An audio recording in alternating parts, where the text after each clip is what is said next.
Un gusto poder tenerlos como oyentes, como televidentes a través de esta plataforma de los mensajes de la palabra de Dios. En Génesis del 37 al 50, José fue un ejemplo bíblico y es un ejemplo para cada una de nuestras vidas. José fue quizá también uno de los personajes bíblicos con más paralelos de la vida de Cristo, porque José fue vendido, traicionado, fue castigado injustamente, soportó la tentación, perdonó, pagó el precio sin tener rencor. Y la calumnia mentirosa no fue una destrucción para su vida, sino que la tomó como de Dios y supo llevarlo adelante.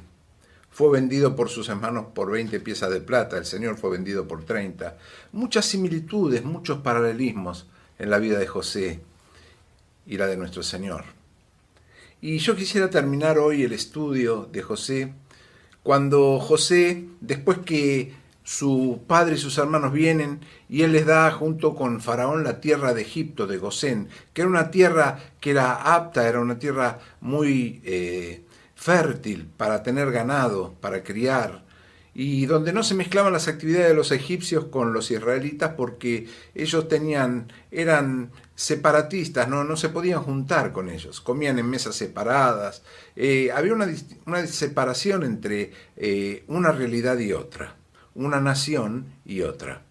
Y Jacob y sus hijos van a Gosén y toman una gran parte de ese terreno que les da Faraón, les da José, y empiezan a criar ahí y viven. Pero los años de de Jacob, perdón, su padre, empiezan a pasarle factura. Y me gusta una frase que Jacob le dice al faraón, cuando Faraón se encuentra por primera vez con Jacob cuando vuelve. Y estaba tan contento de verlo a José, contento de haber recuperado a su hermano, a sus hermanos, y principalmente a su padre y a Benjamín. Y Jacob le pregunta, el faraón le pregunta a Jacob, ¿qué edad tenía? ¿Qué edad tenía? En el capítulo 47, versículo 8 dice, y dijo Faraón a Jacob, ¿cuántos son los días de los años de tu vida? Y Jacob respondió a Faraón, los días de los años de mi peregrinación son 130 años. Pocos y malos han sido los días de los años de mi vida. Fíjense ustedes la contestación de Jacob.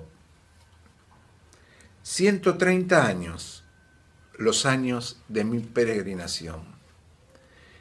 Jacob tenía en claro que la vida era un peregrinar pasajero. Es un camino pasajero, con más o menos años. Y Jacob decía, pocos y malos han sido los días de los años de mi vida. Yo no sé qué podés decir vos, o cada uno de nosotros de nuestros años de vida. Pocos, malos. Miren, yo tengo 65 años.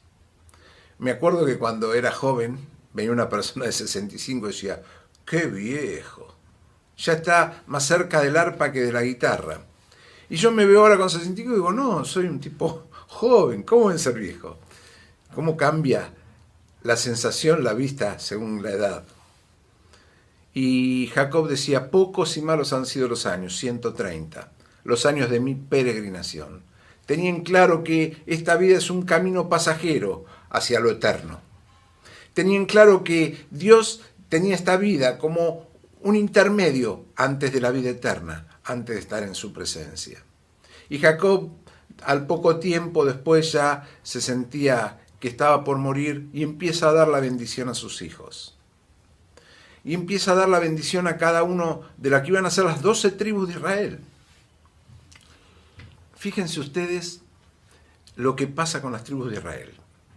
Si estudiáramos las tribus de Israel, nos daríamos cuenta que Rubén, el primer hijo de Jacob, aquel que le falló porque se acostó con una de sus mujeres, fue sacado de la herencia de las tribus.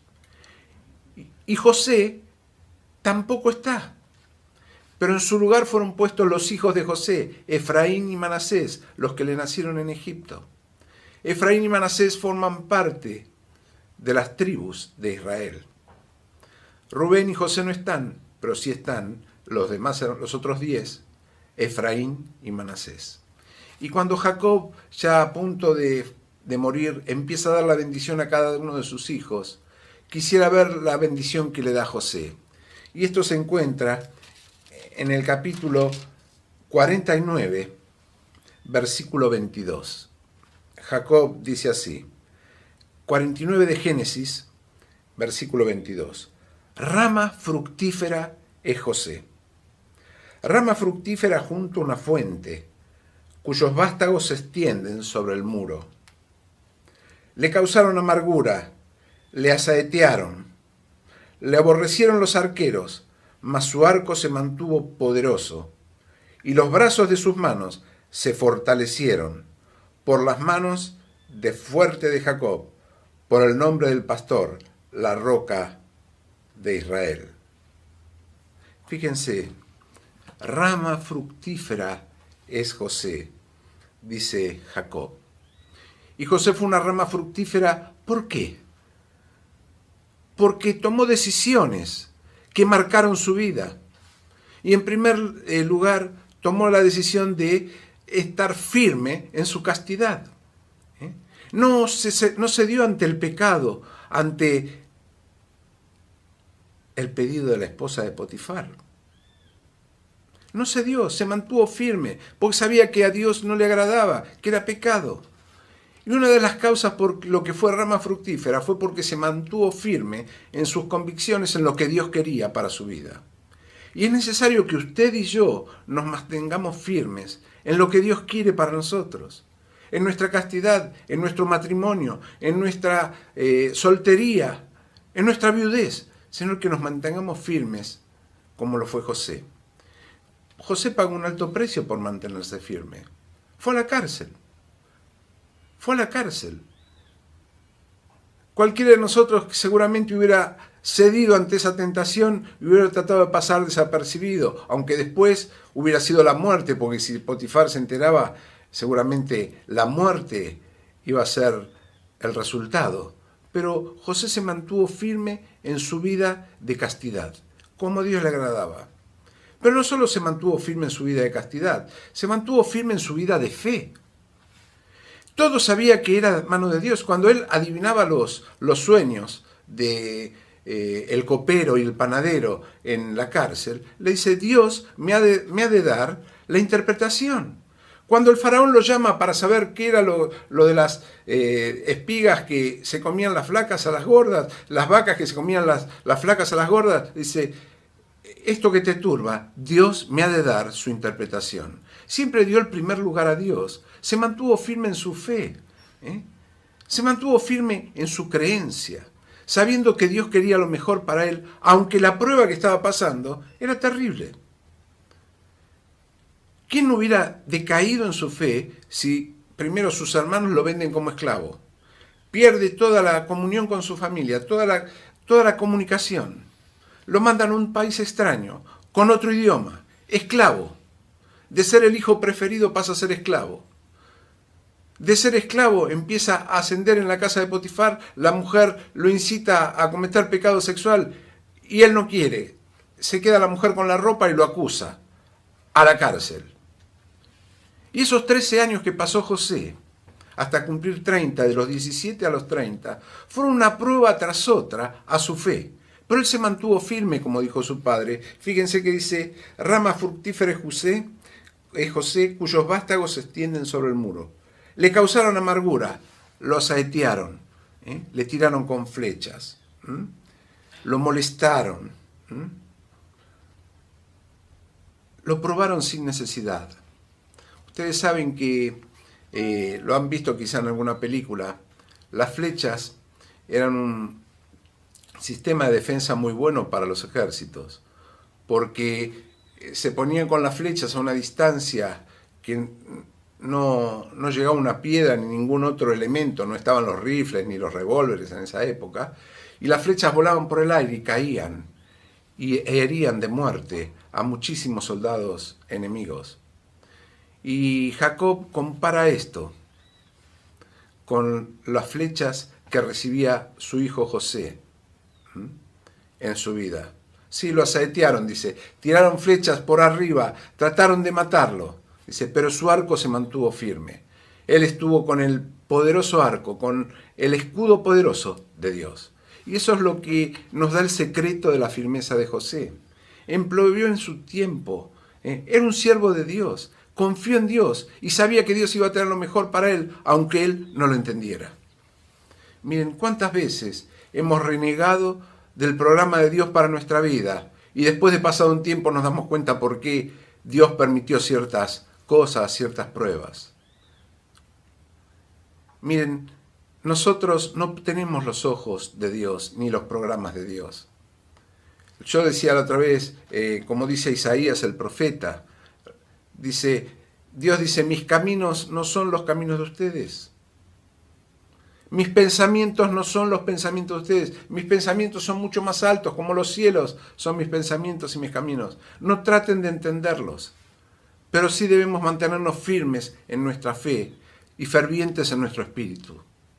Miren, el secreto de la firmeza de José era que, en primer lugar, empleó bien su tiempo. No se dedicó a tratar de la dolce vita o tratar de pasar lo mejor posible. Empleó su tiempo y trató de destacarse en cada lugar que Dios lo puso. Proverbios dice, ¿has visto siervo fiel? El siervo fiel heredará al amo. Y José mantuvo un análisis y un uso de su tiempo perfecto. Empleó bien su tiempo, tomó lo que Dios le daba y lo mejoró. Fue a la cárcel y mejoró la administración de la cárcel hasta que el carcelero dejaba todo en sus manos. En la casa de Potifar pasaba lo mismo. Empleó bien su tiempo, empleó bien sus talentos, sus dones. Aunque estaba sirviendo a Potifar, un egipcio, él empleó bien su fuerza, empleó su tiempo, puso toda su inteligencia para hacer lo mejor posible. Fue puntual, fue metódico, fue dispuesto, pero sobre todo mantuvo su fe en Dios y sentía que era un siervo de Dios. ¿Cómo estamos nosotros en nuestra vida? ¿Cómo estamos utilizando nuestro tiempo? Esta pandemia nos sirvió para mejorar, aprovechar el tiempo en el estudio, en el crecimiento de la palabra de Dios, en nuestros quehaceres personales, en nuestros quehaceres laborales, o ha sido un tiempo para estar displicentemente como un año perdido. La fuerza cristiana es la fuerza de Dios, es la fuerza de Dios en nosotros. La vida cristiana es ese secreto, que Dios puede obrar en nosotros. Y el ejemplo de José nos deja esto, que José era un hombre que empleó bien su tiempo, fue puntual, metódico, cumplidor, pero por sobre todo tenía una fe en Dios y quería cumplir. Se mantuvo firme. Lo aseteaban, le tiraban flechas, dardos de todos lados, pero se mantuvo firme. Mire, el hombre, la mujer no tienen poder en sí mismo, excepto el que recibimos de arriba, el que nos da Dios. En Corintios tenemos este tesoro, el tesoro de Dios, el tesoro de la salvación en vasos de barro. ¿Y qué significa que tenemos nuestra salvación en vasos de barro? ¿Ustedes saben lo que es un vaso de barro? Un vaso de barro apenas se golpea con algo, se raja, se rompe. Y la palabra de Dios dice que tenemos este tesoro en vasos de barro. ¿Para qué? Para que la excelencia del poder sea de Dios y no nuestra. Dios, que es nuestro divino alfarero, es aquel que moldea el barro de nuestra vida, aquel que mantiene firme nuestro vaso todos los días. Y usted y yo somos como vasos de barro que nos rompemos, somos frágiles, perdemos la fe, perdemos la esperanza, nos entristecemos. Y Cristo quiere que sus manos se fortalezcan en nuestra vida, que sus brazos fortalezcan nuestro arco para tirar, para ser fieles en la fe, metódicos en la comunión con Él. Cristo es nuestro pastor, Cristo dice, mis ovejas me conocen, oyen mi voz y yo las conozco. Y ninguna se ha de perder de mi mano. Si eres un hijo de Dios ya, Tené la plena certeza de que Cristo te tiene en su redil y que no te has de perder. La salvación no se pierde. Una vez que aceptamos a Cristo en nuestra vida, Él no se va más, porque nos sella con el Espíritu Santo, como dice Efesios capítulo 1, nos sella con el Espíritu Santo y nos hace miembros de la familia de Dios. El sello del Espíritu Santo en nuestra vida es la garantía que Dios nos da de que somos hechos hijos de Él. Dios es nuestro pastor, pero también es nuestra roca, aquel que nos mantiene los pies sobre roca firme. ¿Cuántas veces hemos visto un tembladeral al lado nuestro? Jacob dice, su arco se mantuvo poderoso y los brazos de sus manos se fortalecieron por las manos del fuerte, por las manos de Dios. Y yo quiero invitarte en este día a que si tu vida está tambaleando, está poco firme, estás dudando en los temas de tu castidad, en los temas de tu fe, en tu carácter, en tu honestidad, en tus valores, puedas pararte en la roca firme que es Cristo. Él dijo, mis ovejas me conocen y oyen mi voz. Pedile a Él que te hable, que te vuelva a poner los pies, sacarlos del tembladeral y ponerlos sobre roca firme. Cristo es el único que puede hacerlo y el que quiere hacerlo en tu vida. Y así como Jacob le decía a José, rama fructífera es José. Si vos sentís que tu vida no es fructífera, que no ha traído buenos frutos, es hora de parar, es decir, Señor, quiero empezar a tomar de tu agua, quiero ser una rama fructífera, quiero crecer en tu conocimiento, pero crecer en mi vida para la gloria y honra tuya. José fue el hijo perfecto de Jacob. Sus otros hermanos eran comunes y tenían un montón de defectos. José supo capitalizar su fe, su trabajo, su firmeza en el poderoso, en el que es la roca. Y yo quiero invitarte en este día que vos puedas dejar de sentir tus piernas flojas, tu tembladeral de la vida y ponerte en la roca firme que es Cristo. A veces cantamos en la iglesia cuando nos juntábamos con los chicos, Cristo es la roca de mi salvación. Su palabra sobre mí fue amor. Cristo es la roca. Él es el piso firme para tu vida. Deja de estar caminando entre barro. Deja de estar caminando flojo. Que el Señor pueda sustentar tu vida, porque Él es la roca. Que pueda mantener firme tu arco. Que pueda hacer crecer tu vida espiritual, si vos lo dejás. Esto es una elección personal. Cada uno debe elegir lo que quiere. Y yo te invito que en este día puedas elegir por Cristo, que es la roca firme de salvación. Así como hizo José, que fue una rama fructífera, que tu vida pueda empezar a partir de hoy a fructificar, a empezar a reverdecer. Que no digas como el salmista, mientras callé se envejecieron mis huesos. Se volvió mi verdor en sequedades de verano. Pero confió en el Señor y Él lo restauró. Que puedas volver en tu vida espiritual a reverdecer, a restaurarte en tu comunión con Dios y que tu arco se pueda mantener firme por las manos de nuestro poderoso Señor. Él es la roca, no dudes, te está esperando. Que podamos estar esta semana tomados de la mano de Dios.